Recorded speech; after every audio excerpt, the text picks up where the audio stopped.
사도행전 14장 19절에서 21절까지 같이 읽겠습니다.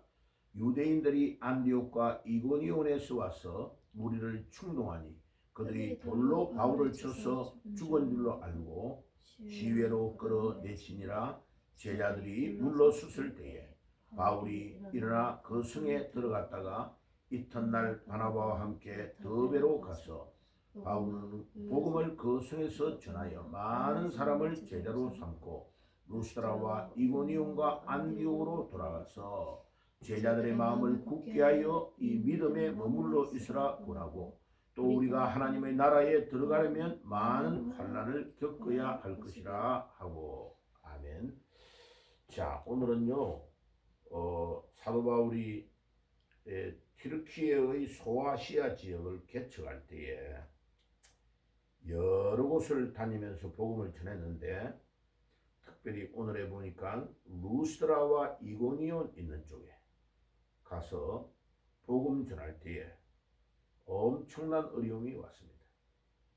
얼마나 힘들었냐면 바울을 돌로 쳐서 죽은 줄 알고 성 밖으로 던져버린 거예요. 그러니까 살아있는 사람도 성 밖으로 던져버리면 얼마나 큰 타격이 오겠어요. 그런데 너무 많이 맞아가지고 이미 죽었다고 생각하고 바울을 이제 시체라고 생각하고 던져버린 거죠. 그런데 오늘 이 본문에 보니까 바울이 다시 일어나서 그 성 안으로 들어갑니다. 그죠? 예. 놀랍죠. 20절에 제자들이 둘러섰을 때에 바울이 일어나 그 성에 들어갔다가 이튿날 바나바와 함께 더베로 와서 복음을 그 성에서 전하여 많은 사람을 제자로 삼고 루스드라와 이고니온과 안디옥으로 돌아갔다. 요때 안디옥은 비시디아의 안디옥입니다. 그러니까 튀르키예의 중부 지역에 있는 약간 소아시아 쪽으로 치우쳐 있는 비시디아의 안디옥. 예. 그러니까 저기 우리가 갔던 시리아에 있는 안디옥하고는 엄청나게 거리가 먼 거리입니다. 이 거리는. 자, 그래서 이제 안디옥도 크게 두 군데가 있다는 것을 알아야 됩니다. 그죠? 자, 그런데 이제 이 본문을 그냥 넘어가면 에이, 바울에게 너무 어려운 일이 그냥 한번 있었구나 이렇게 하고 넘어가는데, 자, 이 본문을 딱 읽고 이제 연결을 딱 해서 사도행전 16장으로 넘어가면 바울이 얼마나 복음을 담대히 전했는가를 잘 보여줍니다. 자, 오늘은 이 바울이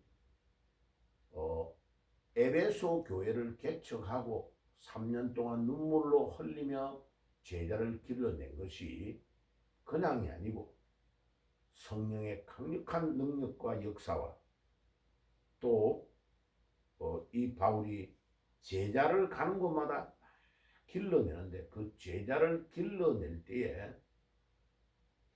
아무리 말씀을 전해도 따라오는 사람이 있고, 어저께 읽었던 대로 에베소에서 막 반대하는 무리들이 회당에서 복음을 3개월 이상 계속 전했는데 그룹을 지어서 반대해가지고 바울을 쫓아내는 사람이 있는 반면에 바울의 말씀을 딱 청종하고 따라오는 사람을 데리고 두란노 서원이라는 곳으로 따로 장소를 옮겨서 거기에서 2년 이상을 말씀을 전하면서 에베소 교회의 핵심 멤버들이 성장되는 광경을 보게 됩니다.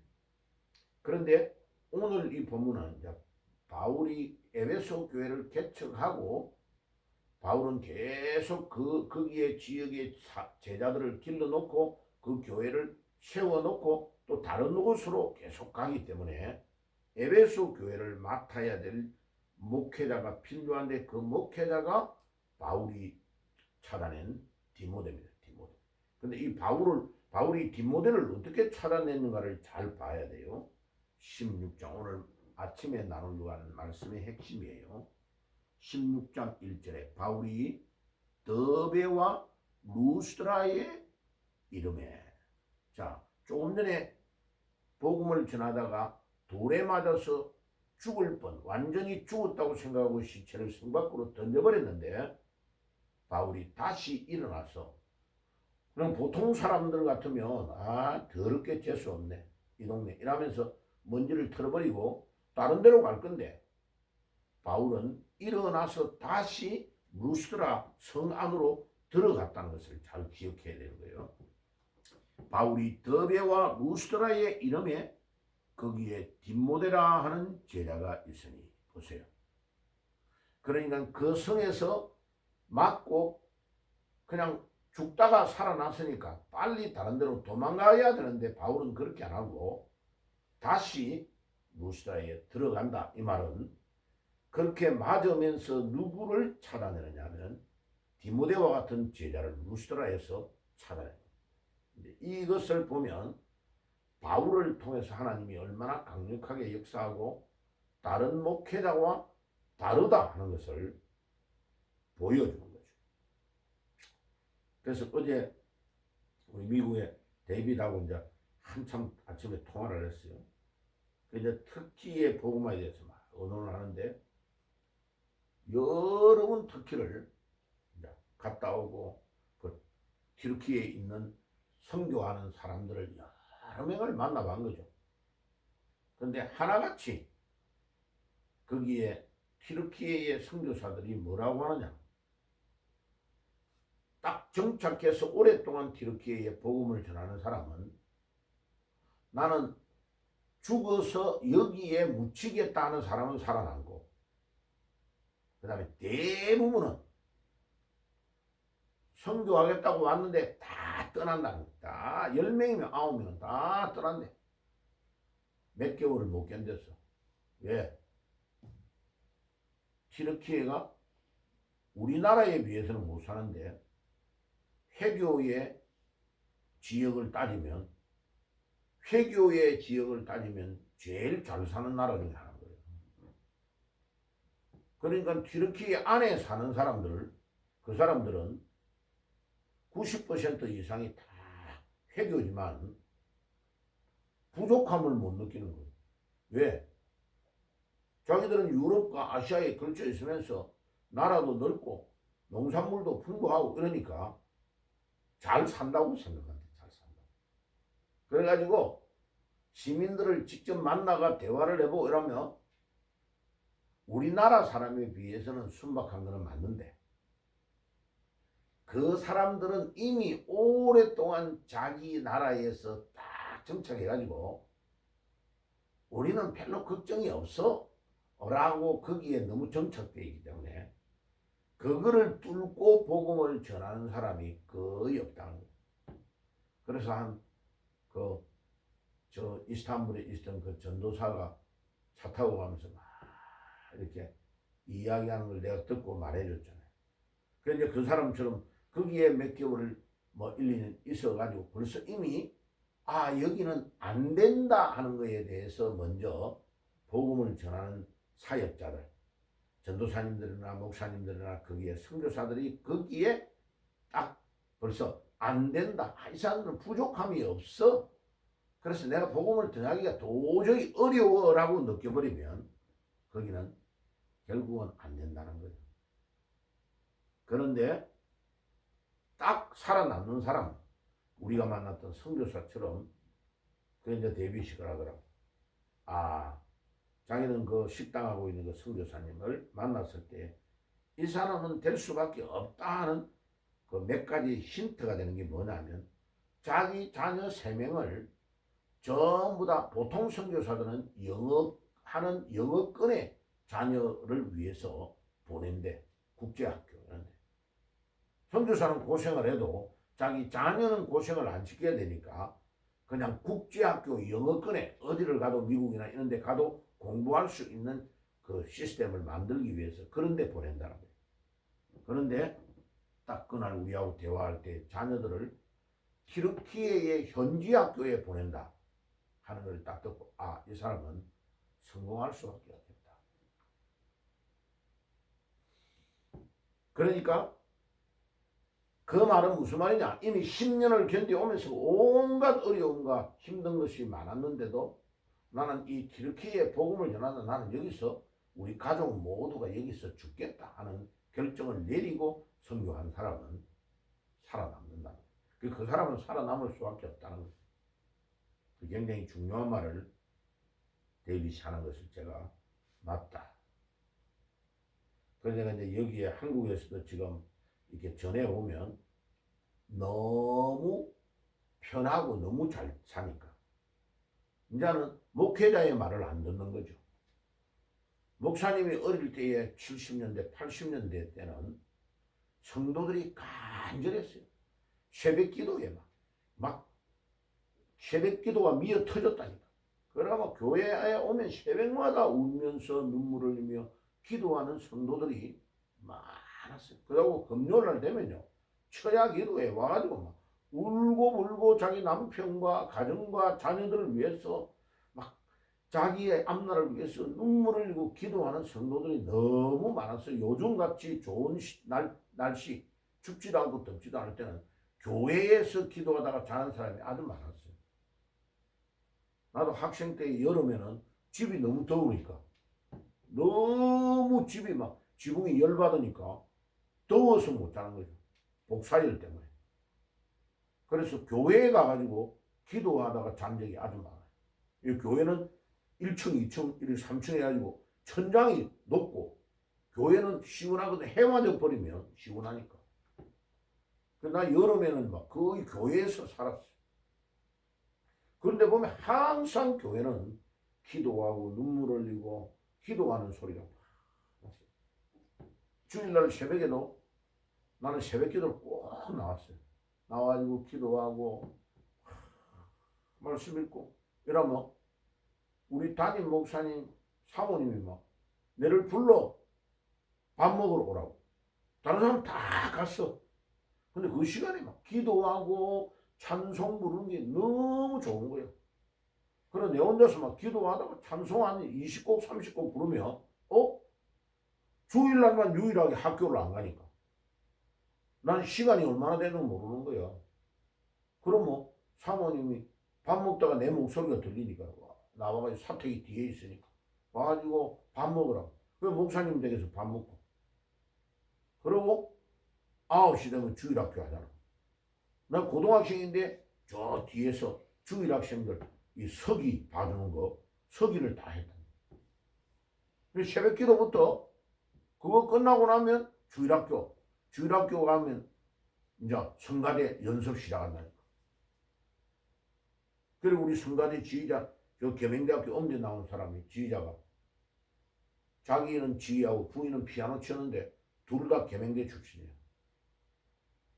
고등학생인데 내 혼자만 목소리가 좋다고 어른 성가대에 앉아라는 거예요. 그러니까 나는 집에도 못 가고 바로 성가대에 앉아야 돼. 여기 새벽기도 오면 벌써 그날 밤까지 갈 거 준비하고 와가지고 예배를 드리는 거예요. 그냥. 그래서 낮 예배 드리면 중고등부 하자. 중고등부 끝나고 나면 오후 예배. 그 다음에 난 조금 있다가 성가대 연습하고 밤 예배. 밤에 예배 또 드리자. 그러니까 일찍 가도 10시 반이야. 10시 반. 밤에. 그런데요. 이게 하나님의 말씀에 붙잡혀 기도하고 막 간절하게 엎드렸던 그 고등학교 학창시절에 기도했던 그 기도를 지금 생각하면 와 하나님이 그때 기도했던 걸 다 들어주셨네. 너무나 놀랍네.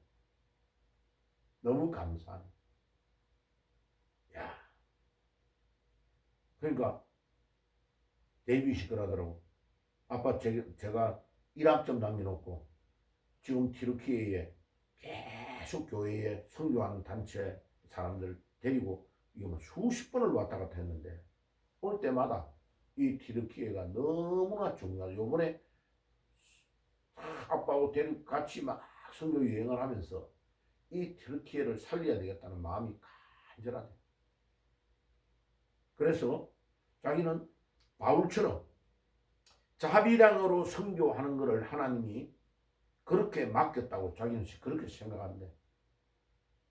그래서 미국에서 돈을 벌어서 튀르키예에 복음을 전하는 일을 꼭 해야 되겠다. 이 생각을 계속 다니면서 보면 그 마음이 늘 일어난대. 그래 1년 동안 튀르키예의 제일 좋은 대학에, 국립대학에, 거기에 대통령들이 주로 가는 그 대학에 다녀가지고 그때 이제 영주권 획득을 했는데, 그 튀르키예는 또 조금 있다가 몇 년 동안 안 들어오면 또 영주권이 상실되는 건가 봐. 그런데 지금도 튀르키예에 가면 사람들하고 잘 통하는 이유가 튀르키예의 그 제일 좋은 명문대학을 다녔다는 그것이 엄청 연결이 잘 됐네. 그 우리 그 이스탄불에 잠잤던데 그 할아버지 안내해주는 그 사람이 거기 출신인 거야. 근데 이 튀르키예 사람이 어떻게 영어를 이렇게 잘하지 물어보니까 그 대학에 졸업을 한 거예요. 그러니까 단방 그냥 연결이 따다닥 되면서 전공은 뭐 했고 뭐 니는 뭐 했냐 이래가지고 연결이 딱 돼보는 거죠. 그러니까 그것도 한국 사람인데 영어를 완벽하게 하면서 미국에 있는데 튀르키예에서 공부를 했다고 하니까 깜짝 놀라는 거죠. 근데 그게 거기에 공부를 한 그게 자기한테 엄청나게 튀르키예에 들어가서 적응하는 데 도움이 많이 된다. 야, 놀랍죠? 그러니까 오늘 이 본문에 16장 사도행전 1절에 바울이 더베와 루스드라에 이르러 거기에 디모데라 하는 제자가 있으니, 그래서 여기에 지도를 보면 바로 지도가 위에 있는데 지도를 보면 이 지도가 이 튀르키예가요 여기에 이고니온과 루스드라가 여기에 있는 여기 지금 여기를 말하는 거예요. 예. 이 튀르키예의 전체의 지도 안에서 가운데 쪽 갑바도기아는 여기에 있고 갑바도기아보다 한참 여기에 남쪽에 치우쳐 있는 여기를 바울이 지금 3차 전도 2차 원래 전도 여행 때 갔던 거예요. 그래가지고 나소 더베로 가가지고 루스드라와 이고니온으로 가서 비시디아의 여기에 안디옥에 있다가 말씀을 전하고 벌써 여기에서 죽도록 맞은 거예요. 그럼 봐요. 보통 사람들은 맞았으면 그 다음에는 그거 잘 안 가요. 근데 바울은 지금 요 지도가 3차 전도 여행인데 3차 전도 여행 때 가가지고 무려 3년 가까이를 에베소 교회에서 사역을 하는 거예요. 이 복음을 전하는데 꼭 자기가 개척하고 거기에서 길러낸 제자, 그러니까 요 루스드라에서 태어난 디모데를 양육한 거예요. 자, 그런데 그 본문을 보세요. 그거 보면 3절에 바울이 그를 데리고 떠나고자 할 시에 그 지역에 있는 유대인으로 말미암아 그를 데려다가 할례를 행하니, 왜냐하면 이 디모데는 1절에 바울이 더베와 루스드라에 이름에 거기에 디모데라 하는 제자가 있으니 그의 어머니는 믿는 유대 여자예요. 유대인인데 복음을 딱 듣고 엄마가 믿음 생활을 잘하는 거예요. 그런데 그 아버지는 누구냐면 헬라인이야. 국제 결혼을 한 거예요. 그러니까 이 특이한 국제 결혼을 한 자녀, 어머니는 유대인이고 아버지는 헬라인인데 유대인과 헬라인의 피가 다 흐르는데 보니까 이 디모데가 아주 똑똑하거든. 그러니까 바울이 복음으로 이 디모데를 양육을 다 한 거예요. 3절에 바울이 그를 데리고 떠나고자 할 시에 그 지역에 있는 유대인으로 말미암아 그를 데려다가 할례를 행하니, 저 애는 저 엄마는 유대인인데 아버지는 헬라인이야. 그러니까 저 사람은 안 돼 이러면서 벌써 자꾸 삐자를 넣으면서 왕따를 시키니까 아예 그 사람들 보는 데서 할례를 행해가지고 유대인들은 어머니가 유대인이면 유대인으로 인정을 해주는 거야. 혈통으로.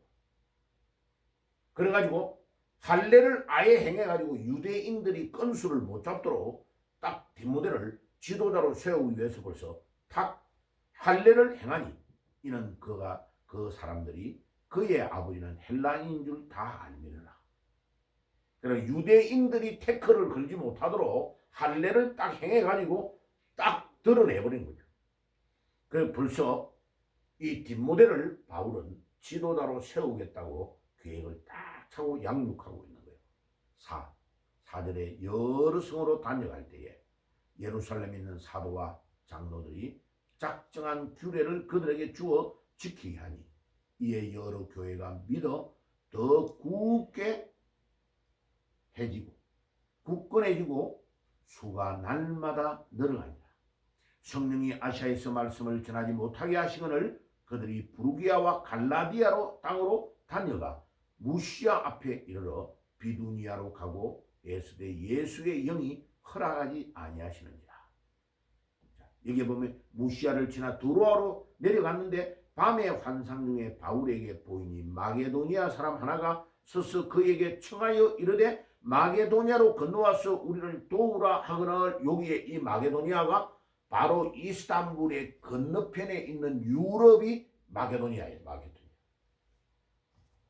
마케도니아가 바로 자 여기서 바다를 딱 건너가 버리면 마케도니아인데 여기를 보러 이 지도를 여기에 보면 지금 바울은 요쪽에 있는데 소아시아 지역에 있는데 여기에서 건너편 바다 건너편 여기는 지금은 다리가 있는데 지금은 옛날에는 다리가 없었어요.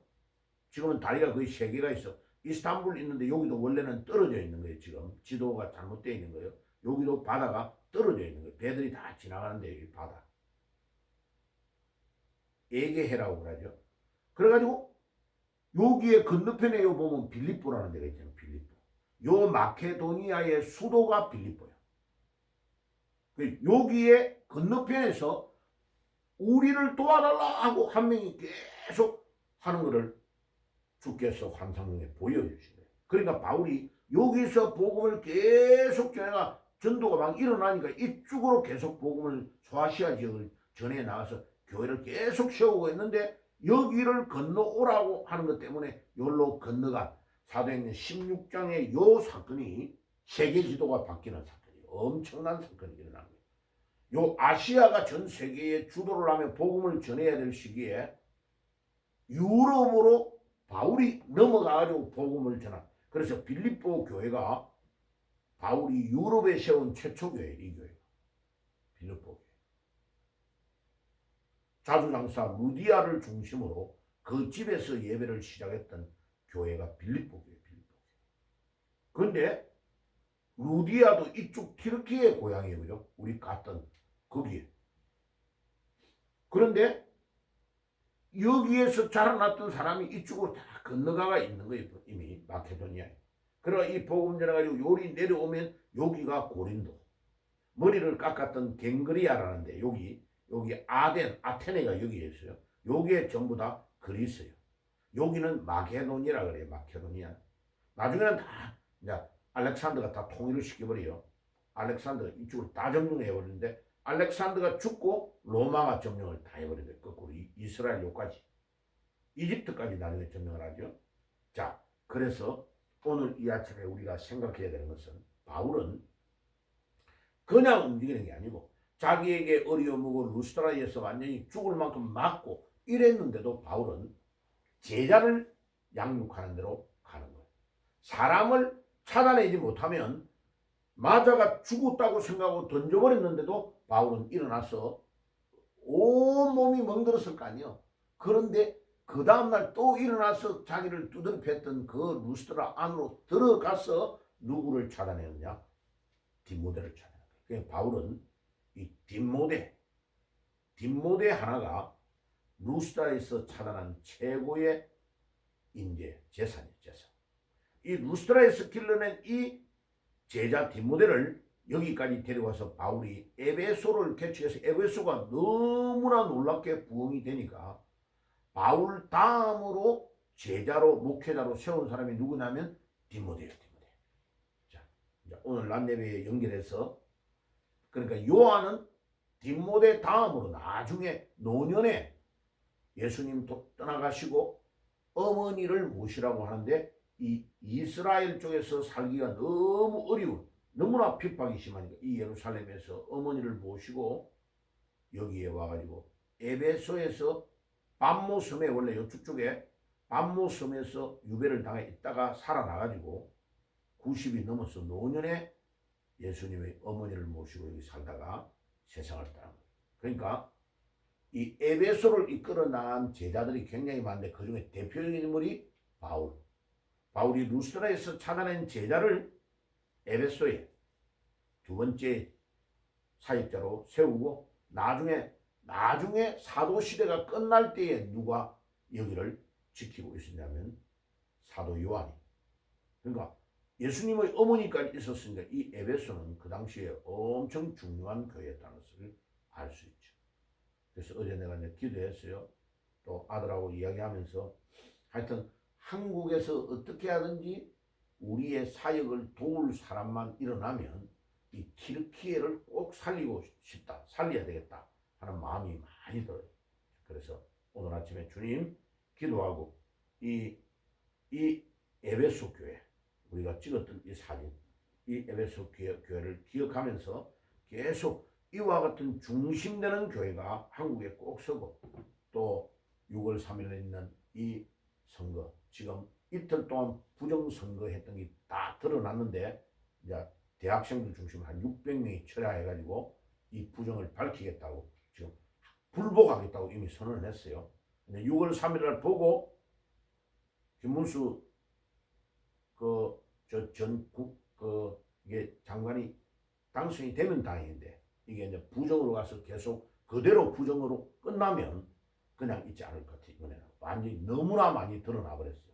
그래서 참 하나님이 기가 막히게 역사한다. 이 부정을 드러나게 하셨으니까 이제는 여러 가지 건수가 잡혔다 생각이 들어요. 하나님 이 나라를 지켜주시고 어떻게 하든지 우리 복음을 전하는 사람들을 하나님이 살려주셔서 이 나라가 북한과 중국과 전 세계 남은 지역을 향해서 백투 제루살렘, 예루살렘까지 복음을 전하는 이 민족, 참된 제사장의 나라가 될 수 있도록 인도해 주옵소서. 기도하는 아침이 되시기를 바랍니다. 기도합시다. 주님 감사합니다. 오늘 이 아침에도 복음을 전할 수 있도록 하나님 우리에게 문을 열어주시고 바울과 같은 심령으로 가는 곳마다 제자를 찾아내는 저희들이 되게 주옵소서. 예수님의 이름으로 기도드리옵나이다. 아멘.